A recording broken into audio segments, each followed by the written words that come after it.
Okay, so let's talk about Davos 2026. And if you're picturing champagne and a lot of friendly handshakes, you might want to scrap that image.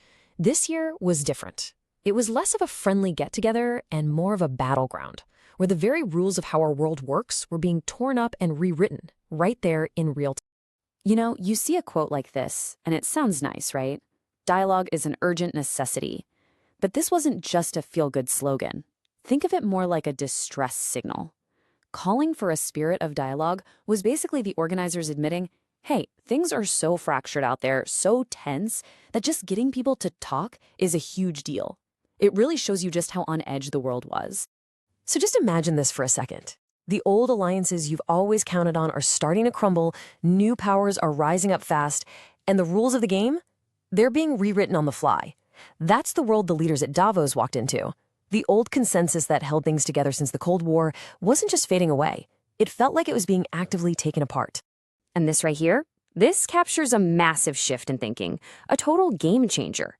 Just a year before, in 2025, the big buzzword was resilience. How do we bounce back after a crisis hits? But by 2026, that wasn't good enough anymore. The new word was readiness. It's not about recovering. It's about being so prepared you can act decisively. It's the difference between having a backup generator for when the power goes out and building your own power plant so the lights never go out in the first place. We're talking about a world where power is the name of the game. Every year, the World Economic Forum releases its Global Risks Report, and it's usually a pretty sobering read. But the 2026 version? Wow, it was a serious wake-up call. It basically laid out all the new cracks in the global system and set a really tense tone for the whole meeting. So the number one risk that had everyone on edge, it was this term, geoeconomic confrontation. And you're going to want to remember that one because it's a big deal. So what is it? Well, you can basically think of it as economic warfare. It's when countries stop just playing defense with their economies and start using things like tariffs, sanctions, and investment bans as actual weapons to go after their rivals. Now, take a look at this list. It's kind of chilling, isn't it? For the very first time, this idea of geoeconomic confrontation is ranked number one. Think about that. It's seen as a bigger, more immediate threat than actual armed conflict, bigger than extreme weather, bigger than misinformation. That tells you just how much the global landscape of risk has been turned on its head. And this number, 57%, it's so much more than a statistic. It's really a measurement of the anxiety and uncertainty that was just hanging in the air at Davos. You've got a majority of the world's top risk experts, not just predicting a few bumps in the road, but bracing for a decade of serious, full-blown turbulence. And look, these weren't just abstract ideas being debated in some back room. No way. These risks were the real-world fuel for some very public, very personal clashes between world leaders. The fight for what the future should look like was happening right there, on the main stage, for everyone to see. The whole dispute over Greenland was a perfect example of this new reality. The US essentially put its cards on the table, telling its European allies that if they didn't get on board with a key security issue, they'd get hit with a 10% tariff. Just like that, trade wasn't a separate issue anymore. It was being used as a weapon in a geopolitical fight. But Europe wasn't just going to roll over. French President Emmanuel Macron fired right back. He gave this passionate defense of the old system, a world he argued should be governed by rules and mutual respect, not by threats and strong-arm tactics. And then, bam, the counterpunch. You get this completely different take from President Trump. He's basically saying, forget the old rules, they're just getting in the way. His vision? A world where direct, no-nonsense deals are what bring peace and make everyone richer. I mean, you couldn't get two more different views of the world. It was a true clash of the titans. But, this clash of the old political guard was only one part of the story. There was a new power rising up, something that's set to reshape the world in ways the politicians could barely even wrap their heads around. Artificial intelligence. The speed of AI's evolution is just breathtaking. In just one single year, the conversation completely flipped.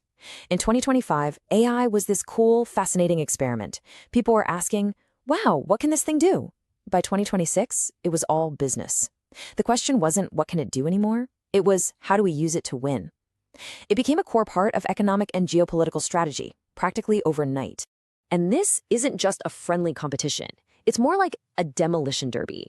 As one speaker put it, it's a race without rules or referees. And the prize isn't just a bigger slice of the market. It's the power to fundamentally reshape the global economy. And every major player is determined to come out on top, no matter what it takes. But AI wasn't the only new heavyweight on the world stage. Another rising power was making its presence felt in a huge way, not with algorithms, but with pure, raw economic power. India. And if you want proof of India's incredible rise, just look at this chart. It speaks volumes. We're talking about where the world's top CEOs want to put their money. And look at India, jumping from 5th place all the way up to a tie for 2nd. That's huge. It tells you that in the boardrooms of the most powerful companies on Earth, India isn't a maybe someday country anymore. It's a right now economic powerhouse. And we're not just talking about abstract numbers here. These are massive investments that are literally building the future. They're not just transforming India's own economy. They're actually reshaping global supply chains and creating a whole new center of economic gravity, pulling investment and growth toward the east. The WEF president himself summed it up perfectly. The message coming out of Davos was loud and clear. India has arrived. Its growth isn't just a goal or an aspiration anymore. It's a structural, hardwired reality of the 21st century economy. So you have these geopolitical clashes, you have the AI arms race, you have the incredible rise of India. These weren't just separate, isolated events. They were all threads in a much bigger story. The story of a world going through a fundamental and probably permanent recalibration. So what does this all boil down to? Well, the old way of doing things, these massive global treaties that took forever to negotiate, that's pretty much over. What's taking its place is a whole new patchwork of smaller, faster, more pragmatic alliances. And if you're a business trying to navigate this new world, you absolutely have to understand the geopolitics. It's not optional anymore. It's a survival skill. And really, this is the single most important takeaway from Davos 2026. The world didn't fall apart or break. It was recalibrated. The old operating system, which was based on consensus and following the rules, has been swapped out for a new one that runs on power and pure pragmatism. Which leaves us with the biggest question of all, doesn't it? In this new world, this recalibrated world of pragmatic deals and shifting power, who gets to write the new rules? And maybe even more importantly, what are those rules even going to look like? The answer to that, well, that's pretty much going to define the rest of our century.